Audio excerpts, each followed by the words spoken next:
Charlie Kirk, who got shot in Utah. Him getting shot in Utah makes him, I believe, American number 18,533 who got shot in the U.S. this year, shot and killed. And I think that there were 3 more people who were killed, shot and killed in Colorado, just over the mountains, within hours of his shooting. And all the flags in America are going to fly half-mast, not for those 18,335 other victims, but they're going to fly half-mast for Charlie Kirk. That's just an observation. You can do with it what you will. I'll be honest, when I first heard that he had been shot, I made a joke about it on X. Because frankly, I'm just as used to theatrics coming out of America as I am used to gun violence coming out of America, and I thought that theatrics seemed more likely in this case. But when I did learn that he died, I deleted my post. I deleted it out of respect, not for him, but for the severity and for the solemnity of the judgment that he has now proceeded to. Because everything that he ever said and everything that he ever did that harmed anyone, well, he's going to answer for that. He's going to answer for that right now in his meeting with Allah subhanahu wa ta'ala. And the heaviness of that meeting is disturbing to any of us who believe in it. But we'll talk about it. Let's start with the obvious, okay? First, I'm not going to feign grief or feign mourning for this person. I know that's a hypocrisy that social etiquette demands at a moment like this, but we all know that he would certainly not grieve for us. He certainly would not mourn for us, just as he never grieved and he never mourned for the wanton slaughter of the Palestinians in Gaza. He never grieved for that. And for myself personally, as a Muslim and as a critic of Western so-called civilization, I know that Charlie Kirk himself would most likely have officially anyway considered me to be his enemy. And as far as I'm concerned, any man whose enemy mourns him when he dies, well, he wasn't doing his job. And I don't think it can be said about Charlie Kirk that he didn't do his job, which is to say that he never did anything and he never said anything in his public life that would make me mourn his passing, just as I hope that I will never say or do anything in my public life that would make my enemies grieve for my passing. They should be happy when I die. Enemies are disturbed by each other's presence, not by each other's absence. But let me also be crystal clear about this. It doesn't make me happy either. I neither mourn nor celebrate. Neither of those reactions is appropriate, in my opinion. Whoever pulled that trigger didn't do it for me and they didn't do it for you. I don't even see them as being on 2 different sides. They didn't silence Charlie Kirk, they amplified Charlie Kirk. The power structure never cared about that boy. They used him. And he's more useful to them now than he was the day before. He's more useful to them dead than he was alive. Listen, you don't defeat someone like this, someone like a Charlie Kirk, a tool like him, by letting that tool mold you into exactly what they want you to be.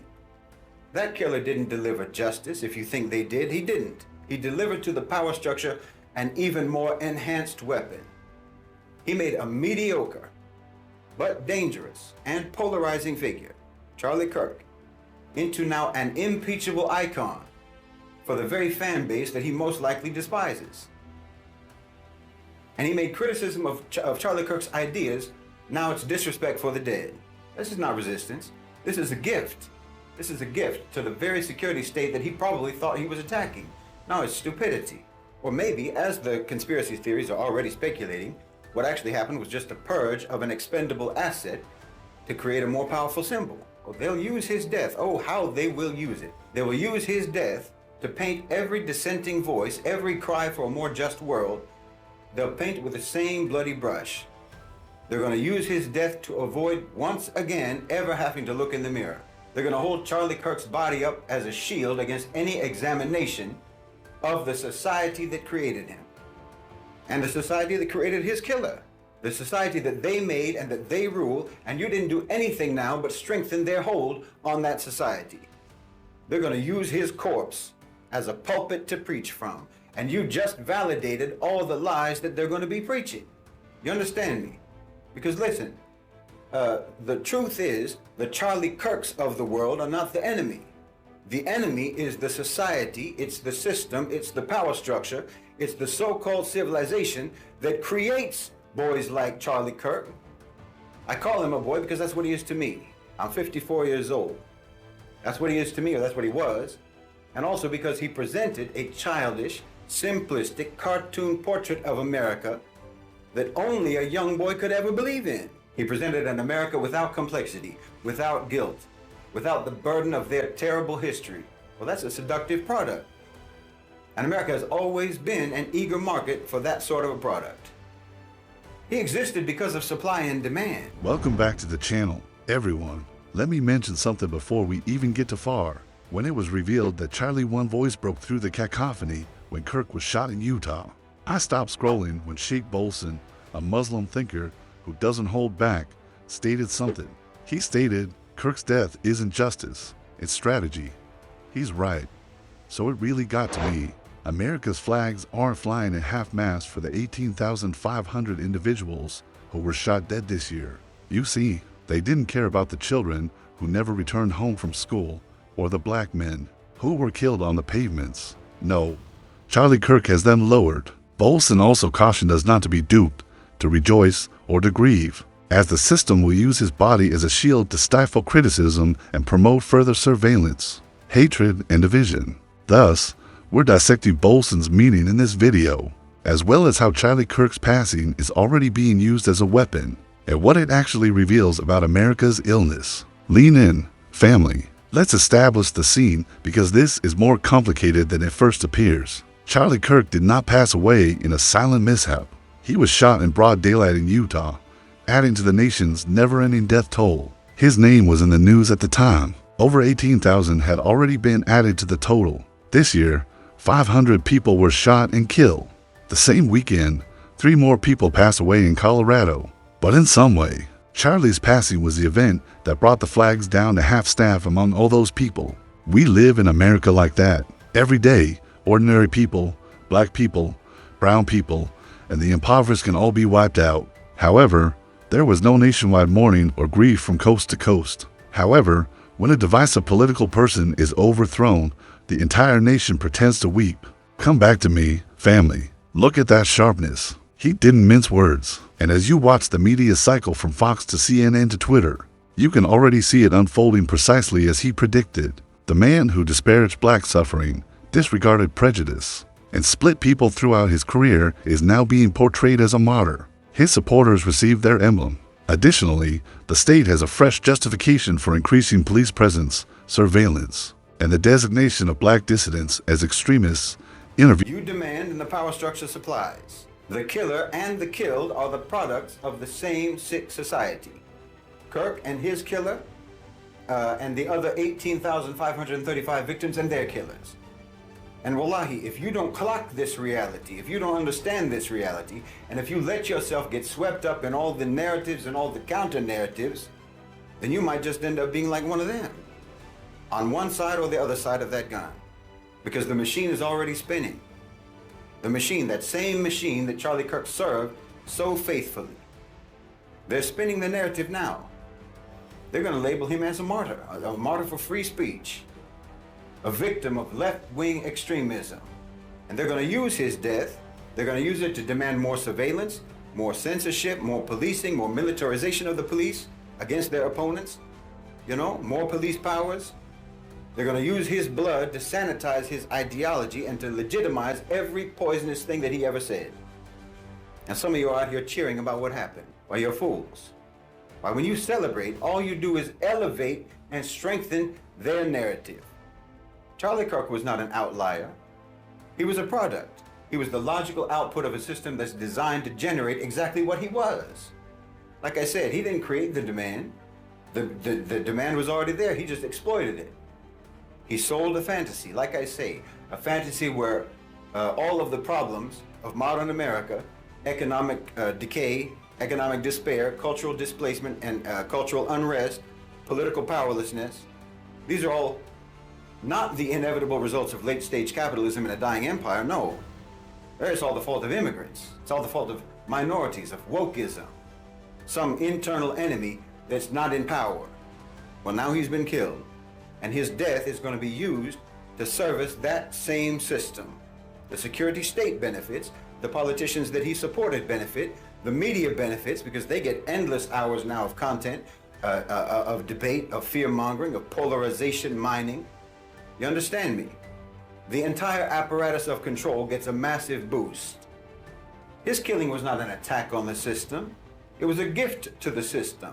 You didn't extinguish a fire, you just scattered the embers and made it more dangerous. The individual who pulled that trigger Their motives are irrelevant. It doesn't matter if they saw themselves as a revolutionary or they saw themselves as a vigilante. Their actions serve a deeply counter-revolutionary purpose. You understand me? You didn't help Muslims. You didn't help so-called minorities. You didn't help immigrants. You didn't help women. You didn't help anyone. All you did was exactly what they created Charlie Kirk to goad you into doing. Please understand me. You contributed now. Whoever did this contributed to exactly the climate that they created Charlie Kirk to create. No, they're both servants of chaos. The killer and the killed. No, you don't need a bullet, you need a brain. You need a mind that can't be manipulated. You need an inflammable heart. A heart that can stay calm, cool, and collected when everything around you is in flames. That's what you need. And wallahi, you can't let the hatred of a people cause you to act unjustly, or to advocate or to endorse injustice, or to celebrate injustice. Don't let that boy's enmity towards us and ours towards him make you think that his murderer is our ally. No, you don't answer words with bullets.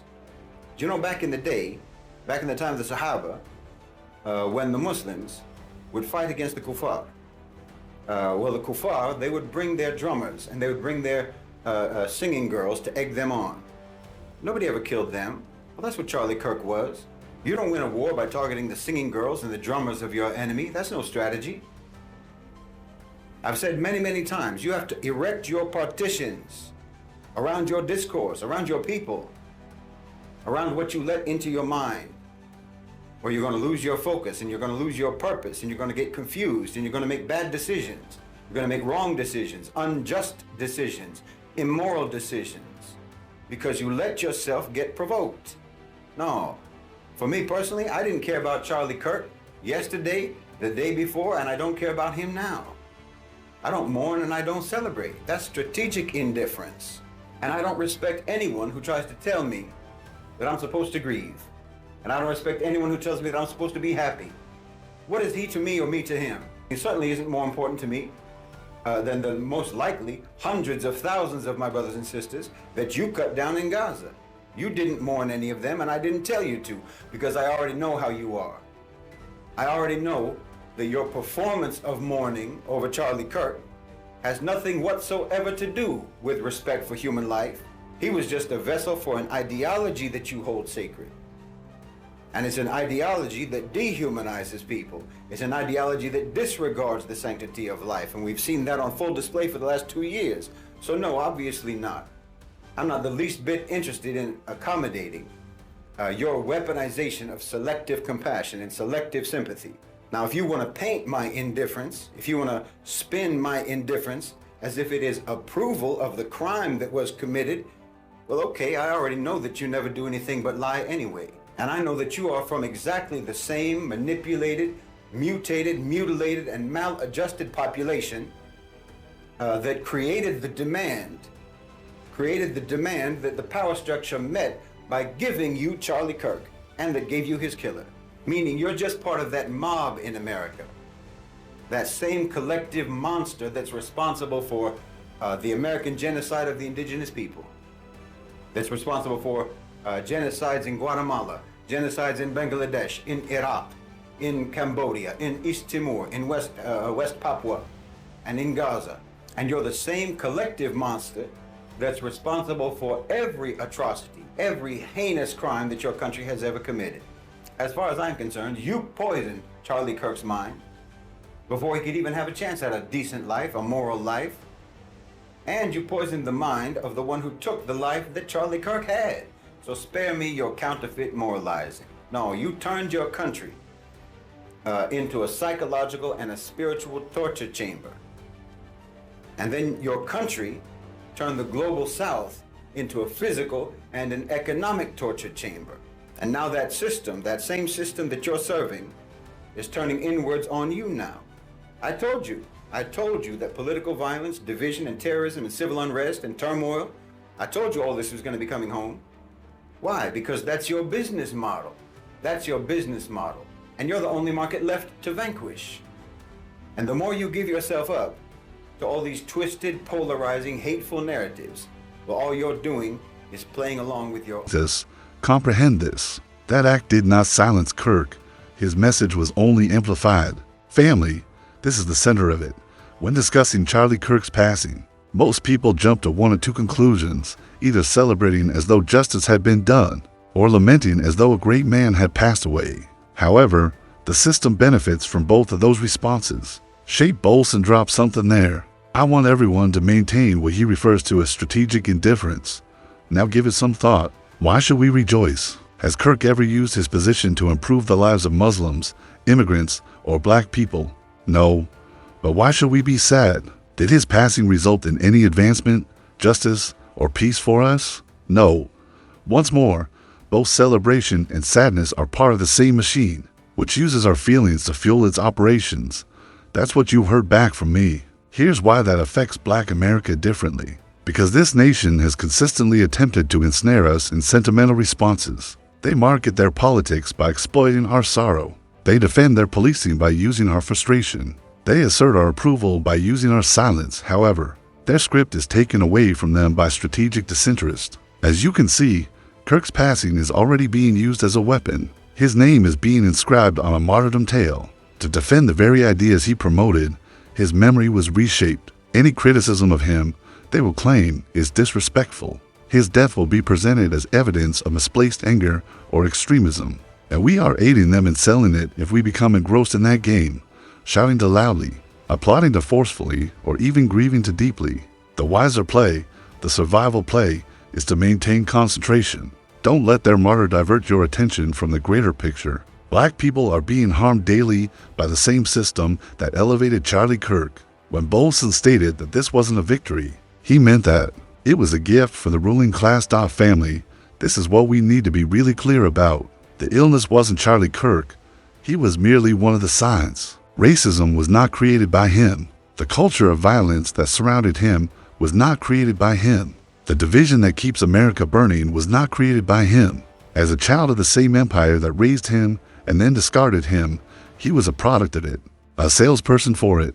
Consider it. Charlie Kirk and the one who ended his life were both products of America. Same troubled soil, same damaged system, same power structure that thrives on division and fear. Because of this, focusing only on the drama surrounding his personal demise ignores the wider picture. Now that you're back with me, do you see it?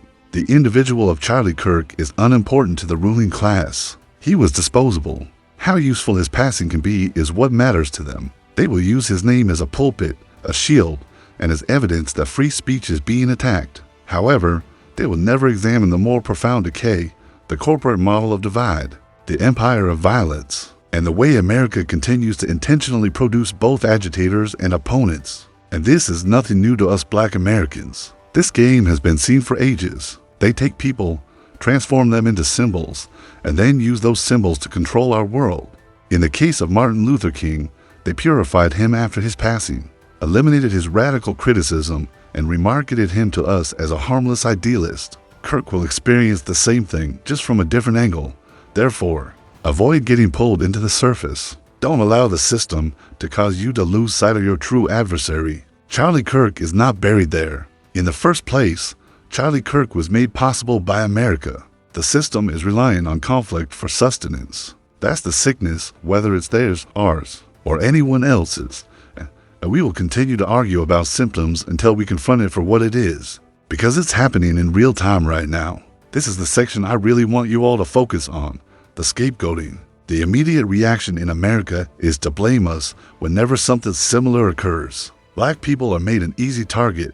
Take a look around already. Online, there are voices from politicians, artists, and even pastors that allude to or explicitly state, this is what happens when you let Black anger run wild.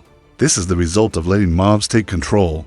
Do you notice how fast they move? Suddenly, after one person's death, it becomes about all of us. Shaib Bolson's caution is therefore very important. He was clear. That act wasn't done for us. Black America did not receive justice from it. Centuries of oppression weren't answered in that moment. What followed was disorder, and the system, not the oppressed, always gains from disorder. Come back with me. This is the trap, you see. They will claim, look, Black people are violent. If we applaud, they will say, see, even they know Kirk was right. If we mourn. In either case, The system manipulates our response to suit its narrative. Additionally, we have already encountered this script. The focus always returns to criticizing black people following demonstrations, protests, and unrest. They portray us as the threat, the danger, the ones who require more monitoring, policing, and silencing. They now have yet more justification thanks to Charlie Kirk's passing. Bolson urged restraint for this reason, because restraint cannot be scapegoated. It prevents us from acting out the part they have already written for us. We cannot be used as a weapon if we simply remain focused, steady, and clear-eyed without crying or cheering. However, you can be certain that they will make an effort. Keep an eye on the headlines. Keep an eye on the talking heads. Kirk's death will be used as a tool by them, and the target is always Black America. And we will be asked to carry a burden that was never ours if we lack the wisdom and discipline Bolson discussed. So let's take a moment, family, to discuss the true meaning of strategic indifference. Since Sheikh Bolson wasn't merely addressing Muslims abroad, he was addressing everyone who lives under a system that thrives on disorder. That also applies to Black America. Strategic indifference does not imply a lack of concern. It does not mean you are numb. It means you do not let the system dictate how you should respond. Family, let's be clear. Charlie Kirk's death is not the story. The story is the system that made him, used him, and now seeks to use his body again. That machine feeds on blood, on outrage, on applause, on sorrow.